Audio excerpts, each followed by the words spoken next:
वैसे तमिलनाडु में विजय को समर्थन देने से कांग्रेस और डीएमके के बीच भी तलवारें खिंच गई हैं। कांग्रेस के फैसले पर डीएमके प्रवक्ता सर्वनन अन्नादुराई ने कहा है कि हम विजय को 7 मई को शपथ लेने पर शुभकामनाएं देते हैं। कांग्रेस ने टीवीके को अपना समर्थन दिया है और इसीलिए हमने इसे पीठ में छुरा घोंपने जैसा माना है। कांग्रेस ने पाला बदलने और टीवीके का समर्थन करने का फैसला किया है और उन्होंने इसके जो कारण बताए हैं वे भरोसे लायक नहीं है। हमने कांग्रेस को कभी निराश नहीं किया। इसका जवाब भी कांग्रेस की ओर से दिया गया। कांग्रेस नेता पवन खेड़ा ने डीएमके को वर्ष 2013 की घटना याद दिलाई। कहा कि दिसंबर 2013 में डीएमके ने लोकसभा चुनाव अकेले लड़ने का ऐलान किया, तो क्या वो प्रयास कांग्रेस की पीठ में छुरा घोंपने जैसा था? नहीं था। फिलहाल इस मुद्दे पर दोनों तरफ से जुबानी तीर चल रहे हैं और गठबंधन वाली ये दरार चौड़ी होती जा रही है। तमिलनाडु में विजय को ऐतिहासिक सफलता की मुख्य वजह क्या रही? तमिलनाडु की जनता ने क्यों विजय थलपति पर भरोसा जताया? इसमें उनके चुनावी वादों की बड़ी भूमिका रही है। लेकिन आपको एक फैक्ट बता दें, अगर ये अपने चुनावी वादे पूरे करते हैं तो जो खर्च होने वाला है वो बहुत ज्यादा होने वाला है। वो तमिलनाडु का डेफिसिट जो है वो कम से कम 1% बढ़ा देगा।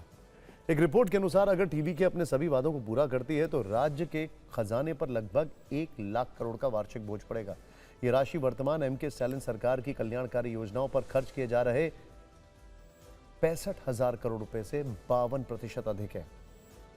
मतलब आप ये सोच लीजिए कि जो पूरा रेवेन्यू है उसका 1/3 इनकी स्कीम्स पर जाएगा। खैर, इसके विस्तृत विश्लेषण से आप पूरी कहानी समझ पाएंगे। तमिलनाडु में महिलाओं के लिए नगद सहायता, जिसे आप कैश ट्रांसफर योजना भी कह सकते हैं, वो लगभग 47,100 करोड़ रुपए, 1,57,00,000 महिलाओं को 2,500 रुपए प्रतिमाह देने का वादा किया गया है। वर्तमान में डीएमके सरकार 1,000 रुपए प्रतिमाह दे रही है। किसानों को सहायता 11,910 करोड़ रुपए, ये लगभग 79.4 लाख किसानों को 15,000 रुपए वार्षिक सहायता देने का प्रस्ताव है।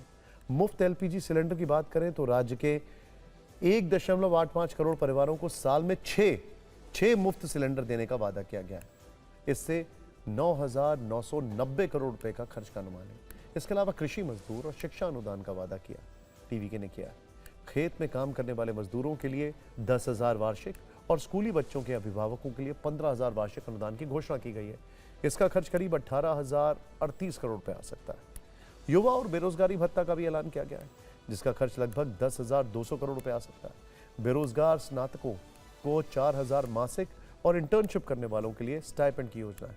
आर्थिक विशेषज्ञों और विपक्षी दलों का कहना है कि तमिलनाडु पहले से ही भारी कर्ज के बोझ तले दबा है। ऐसे में मिलने वाले राजस्व का लगभग 30% हिस्सा केवल इन योजनाओं में खर्च करना होगा। एक वादा सोने की अंगूठी वाला भी है, जिसमें भी आर्थिक बोझ वाला एंगल है। टीवीके ने सालाना 5 लाख रुपए से कम आय वाले परिवारों की दुल्हनों को 8 ग्राम सोने की अंगूठी का वादा किया है। वर्तमान में 22 कैरेट सोने की कीमत 14,000 रुपए प्रति ग्राम अगर माने तो लगभग 1.12 लाख रुपए प्रति लाभार्थी खर्च का अनुमान होगा। तमिलनाडु में हर वर्ष 4 से 5 लाख शादियां होती हैं। एक रिपोर्ट के अनुसार 60% परिवार विजय की स्कीम के तहत फिट बैठते हैं। मतलब ये कि हर वर्ष लगभग 2,70,000 दुल्हन गोल्ड की हकदार हो सकती हैं। ऐसे में सिर्फ दुल्हनों को 8 ग्राम सोना देने में 3,000 करोड़ रुपए का से ज्यादा का खर्च का अनुमान है। इसके अलावा हर नवजात को गोल्ड रिंग देने का भी वादा किया गया है। तमिलनाडु में हर वर्ष 9 से 10 लाख बच्चों का जन्म होता है। एक अनुमान के अनुसार तमिलनाडु में हर वर्ष आर्थिक रूप से कमजोर परिवारों के करीब 4.7 लाख बच्चों को अंगूठी देनी होगी। मतलब ये स्कीम में फिट बैठ सकते हैं। अगर एक छोटी अंगूठी की कीमत औसत 5,000 रुपए भी माने तो कुल 235 करोड़ रुपए का सालाना खर्च का अनुमान है।